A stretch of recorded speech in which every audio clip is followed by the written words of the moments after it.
নমস্কার বন্ধুরা, কেউ কোরআনে বিশ্বাস করে, কেউ বা গীতায়। কিন্তু কখনো কি শুনেছেন যে কোরআন আর গীতা এক হয়ে গেছে? তাও একটা অদ্ভুত ধর্মবিশ্বাসের কাছে কি? অথবা ১-১.৫ বছরের বাচ্চাকে ৫০ ফিট উপর থেকে ফেলে বেবি টস করে ভাগ্য পরীক্ষা করার কথা কি কখনো শুনেছেন? ভারতবর্ষ নেচার থেকে শুরু করে মানুষ, ভাষা থেকে শুরু করে কালচার, প্রত্যেকটা ক্ষেত্রেই বৈচিত্র্যময়।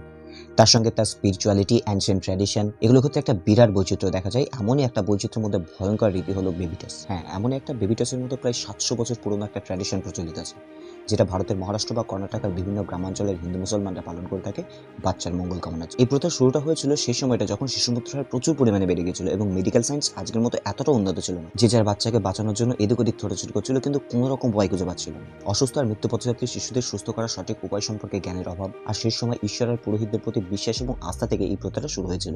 কথাই আছে, আস্তিক হোক বা নাস্তিক, যখন সব উপায় শেষ হয়ে যায়, যখন আর কোনো উপায় থাকে না, তখন সেই সময় ভগবানের প্রতি আস্থা।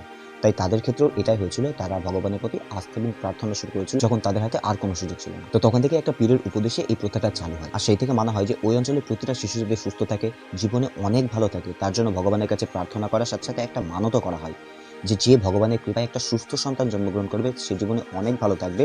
সেই ভগবানের উদ্দেশ্যে শিশুটাকে ছুড়ে দিয়ে উৎসর্গ করা হবে। আর তারা এটাও বিশ্বাস করে যে ভগবানই তাকে বাঁচিয়ে নেয়। তাই সেই থেকে আজও এই অঞ্চলের প্রতিটা হিন্দু এবং মুসলিম উভয় সম্প্রদায়ই ২ বছরের কম বয়সী বাচ্চাকে কোনো একটা মন্দির বা মসজিদ বা দরগায় নিয়ে যায় এবং সেখানে পুরোহিতদের কাছে দেয়, যাতে তিনি ভগবানের কাছে তার সুস্থতা কামনা করেন এবং তার দীর্ঘায়ু কামনা করেন, এবং তারপর তাকে ভগবানের কাছে উৎসর্গ করার উদ্দেশ্যে মন্দির বা মসজিদের কোনো একটা ৩০ থেকে ৫০ ফুট উচ্চতায় নিয়ে গিয়ে নিচের দিকে ফেলে দেওয়া হয় এবং নিচে একটা কাপড় পেতে তাকে ধরে নেওয়া হয়। হ্যাঁ, অদ্ভুত লাগলেও এটাই সত্য, কারণ গ্রামবাসীরা বিশ্বাস করে যে এই রীতিটা একটা শিশুর জীবনে দীর্ঘায়ু এবং একটা গুড লাক নিয়ে আসে, এবং এর সঙ্গে তারা এটাও বিশ্বাস করে যে এটাতে বাচ্চার কোনো রকম ক্ষতি হয় না। তবে গত ৫০ বছরেরও বেশি সময় ধরে এই ৫০ ফিট উপর থেকে বাচ্চাকে ছুঁড়ে ফেলে দিয়ে উৎসর্গ করার যে প্রথাটা, সেটা একটু অন্যরকম ট্র্যাডিশনের রূপ নিয়েছে।